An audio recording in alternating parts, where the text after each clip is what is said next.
A warm welcome to all of you who have chosen to tune in today. The focus of this short reflection is on the Gospel according to Mark for the 31st Sunday in Ordinary Time. One of the scribes came to Jesus and asked him, "Which is the first of all the commandments?" Jesus replied, "The first is this. Hear, O Israel, the Lord our God is Lord alone. You shall love the Lord your God with all your heart, with all your soul, with all your mind, and with all your strength. The second is this. You shall love your neighbor as yourself. There is no other commandment greater than these." The scribe said to him, "Well said, teacher. You are right in saying, He is one, and there is no other than He. And to love Him with all your heart, with all your understanding, with all your strength, and to love your neighbor as yourself, is worth more than all burnt offerings and sacrifices." And when Jesus saw that he answered with understanding, he said to him, "You are not far from the kingdom of God." And no one dared to ask him any questions. For several weeks now, Jesus has been teaching or trying to teach his disciples and get their attention to help them understand what was expected of those called to follow him. For example, Jesus told his disciples that the Son of Man would be handed over to men and they would kill him. And 3 days after his death, he would rise. They did not understand this, and they were afraid to question him. They were also discussing among themselves on the way who was the greatest. And Jesus told them, "If anyone wishes to be first, he shall be the last and the servant of all." These were radical ideas about the sacrifices and suffering that would come with his impending arrest, torture, and execution, and about the need for them to be willing to focus on service and being the servant of all. The bottom line, though, is that the disciples of Jesus just didn't get it, as they failed repeatedly to hear Jesus' radically different message. Last week, the gospel story of Bartimaeus presented a change with its focus on the blind beggar Bartimaeus. Bartimaeus knew Jesus was the son of David and begged him to have pity on him. And although he was a blind beggar, when Jesus called him, he jumped up and threw off his cloak. Now, these were odd things for a blind beggar to do, and they were probably indicative of the excitement that Bartimaeus had, knowing that he was speaking to Jesus. And he answered the question of Jesus, "What do you want me to do for you?" by saying, "Master, I want to see." And overall, his actions showed a persistent faith that was pleasing to God, and as a result, he received his sight and then followed Jesus on the way. And of course, we can't see Jesus physically like Bartimaeus did, but we receive the gift of faith at our baptism and thus are enabled to see with eyes of faith. Now, this week's gospel, with its question from the scribe, also provides a change of focus.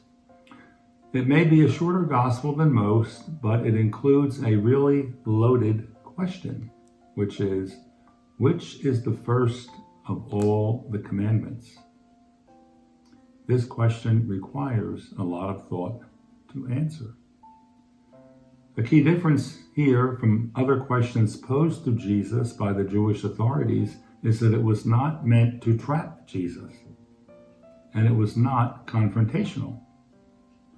It was a question that was often put to Jewish teachers and was reasonable considering that there were 630 precepts or commandments to be known, or to be aware of. Jesus then answers with a two-part answer, and the two-part answer surprises the scribe. First part of Jesus' answer is, "Hear, O Israel, the Lord our God is Lord alone. You shall love the Lord your God with all your heart, with all your soul, and with all your mind, and with all your strength." This command to love God flows from his nature as the only God. And the four nouns, heart, soul, mind, and strength, refer not to various parts of the person, but are a way of stressing that the whole person should love with all available resources. In other words, to love unconditionally. And the second part of Jesus' answer is, "You shall love your neighbor as yourself. There is no other commandment greater than these." Love is the key word here, and the two commandments are connected by it. Reflecting on these two commandments led me to ask, how does one show that they love God, and how does one show that they love their neighbor or another person besides themselves? First, let me say that there are many ways for us to find answers to these two questions. Ways that require effort on our part, and an effort that will be easier if we can imitate the enthusiasm of Bartimaeus, and if we cultivate a persistent faith pleasing to God like Bartimaeus did. For example, we can show love for God by doing our best to spend time in prayer, by doing our best to thank him for all that we have been given, and to live guided by the Beatitudes. We can also show our love for God by using the whole of our person to look for God through those eyes of faith that we received at baptism, and thereby see where he can be found. And the answer to that is we can see that he is everywhere. All these things are not easy to do, but they can be done. To obey his commandment to show love for neighbor as oneself is also not easy. And one way we can show our love for neighbor is by trying to treat them like we treat ourselves. This is a high bar for us to clear because we tend to focus on our own needs first, and then share the leftover time and money with others. And although this is a high bar for us to clear, to treat others like we treat ourselves, it's possible because there is no limit to the ways that this can be done. The choices are ours. We just need to decide what we're going to do and then how to do it. The benefits for us when that happens is that we can show love for neighbor as ourselves. And it's also a way that when we show love for neighbor as ourselves, we can show our love for God. And as I thought about and prayed with this gospel in mind, one of the ideas that came to mind was to find an example to try to illustrate how showing love for neighbor, that is another person, also shows our love for God. The simplest example, and one that is common, that I came up with is that when two people, a man and a woman, come together in a sacramental, that is covenanted marriage.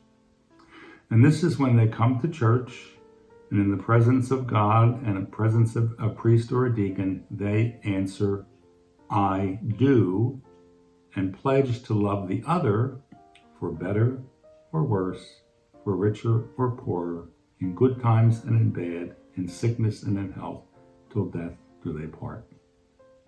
This is an expression of the commitment to the unconditional love called for by the two great commandments. Making a marriage covenant is the first step. Living out the commitment requires conditional love and sacrifice. But when husband and wife are each always trying to do all that they can for the other, they will be able to live out the commitment to the unconditional love called for by the two great commandments. Overall, this gospel prompts us to reflect on how we are to love God and how we can show and share that love with others. There are many, many ways to do this. The example I gave is just one.